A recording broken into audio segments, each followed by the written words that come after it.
अपने दो बेटों अर्नव और आरुष के साथ शांति से जीवन बिता रही थी। लेकिन शांति के पति सोहन से उसकी कभी कभार थोड़ी अनबन हो जाती थी।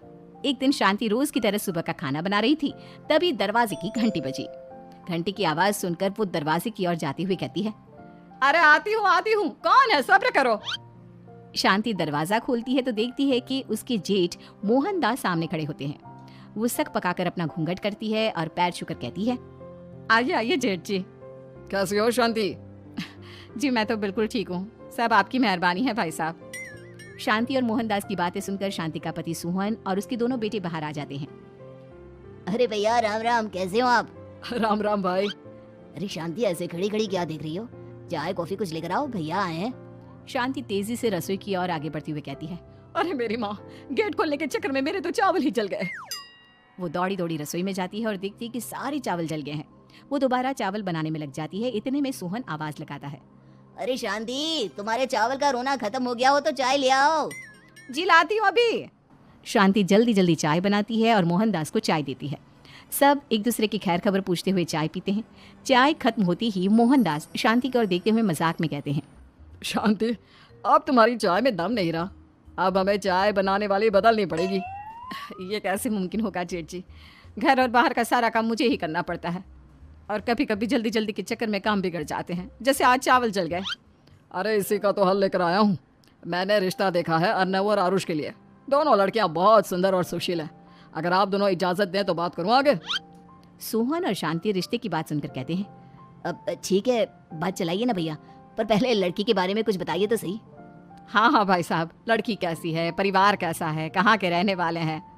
देखो, परिवार तो बहुत अच्छा है, पर वे दोनों लोग बहुत गरीब हैं। दहेज में कुछ मिलेगा नहीं।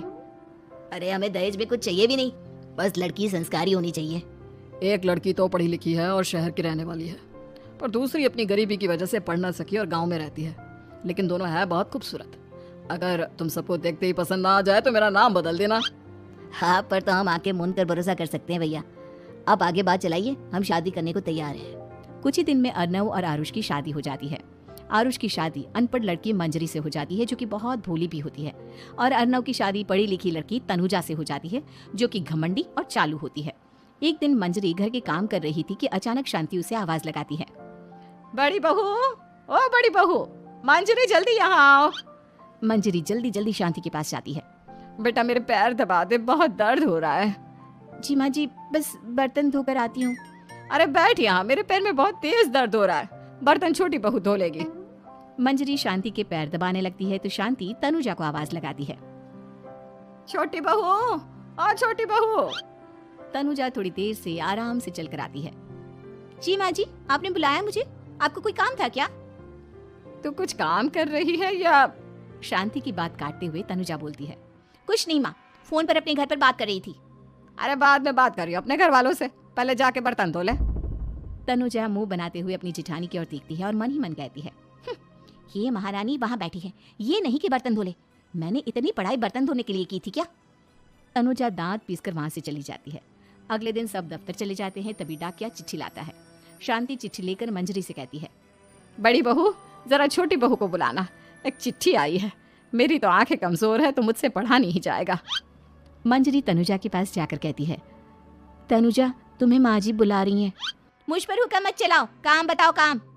अरे मैंने तुम पर कहाँ हुक्म चलाया, और हुक्म चला भी दूंगी तो क्या हुआ? तुम तो मेरी छोटी बहन की तरह हो ना। तुम जैसी अनपढ़, जाहिल और गांव की गवार मेरी बहन नहीं हो सकती। बेचारी मंजरी तनुजा की बात सुनकर अपना सा मुंह लेकर रह गई। कोई चिट्ठी आई है, माँ जी तुमसे पढ़वाना चाहती है, बस इसलिए बुला रही हैं। मुंह टेढ़ा करके तनुजा मंजरी का मजाक बनाती हुए कहती है, अनपढ़ कहीं की। तनुजा का ऐसा बर्ताव देखकर बड़ी बहू बहुत दुखी होती है। तनुजा को अपनी पढ़ाई का घमंड इतना हो गया कि अब वो घर के कोई काम नहीं करती और अपनी जेठानी का मजाक बनाती रहती। तनुजा का ये बर्ताव अब उसकी सास को भी नजर आने लगा था। एक दिन शांति ने अपनी बड़ी बहू से कहा, मंजरी, तनुजा हर समय तुम्हारा मजाक उड़ाती है, तुम्हें गुस्सा नहीं आता क्या? आता तो है माँ जी, लेकिन मैं क्या करूँ? जब भी उसे कुछ बोलती हूँ वो और भी जली कटी बातें मुझे सुनाकर चली जाती है। मैं उसे अपनी छोटी बहन की तरह प्यार करती हूँ, लेकिन उसके दिल में मेरे लिए कोई इज्जत नहीं। बहू, तूने वो कहावत सुनी है, जुल्म करने वाले से ज्यादा जुल्म सहने वाला अपराधी होता है। मंजरी अपनी सास का इशारा समझ जाती है। वो अपनी देवरानी को सबक सिखाने की ठान लेती है। और एक दिन शांति अपनी दोनों बहुओं के साथ बैठी थी तो शांति अपनी बड़ी बहू से पूछती है, अरे बहू, शाम होने को है, कुछ सोचा है क्या बनेगा खाने में? माँ जी मेरे तो सर में बहुत दर्द है आज। मेरी प्यारी देवरानी ही कुछ अंग्रेजी खाना बना कर खिलाएगी। सुना है पढ़े लिखे लोग अंग्रेजी खाना बहुत अच्छा बनाते हैं, क्यों तनुजा? इतना कहकर मंजरी अपनी सास की ओर देखकर मुस्कुराती। तनुजा अपनी तारीफ सुनकर बहुत खुश हो गई। इतने में शांति कहती है, ये तो सच बात है छोटी बहू, ये तो मैंने भी सुना है। हम भी पक गए हैं बड़ी बहू के हाथ का खाना खा खा कर। तनुजा, तुम्हारी माँ भी तो तुम्हारे खाने की बहुत तारीफ करती हैं।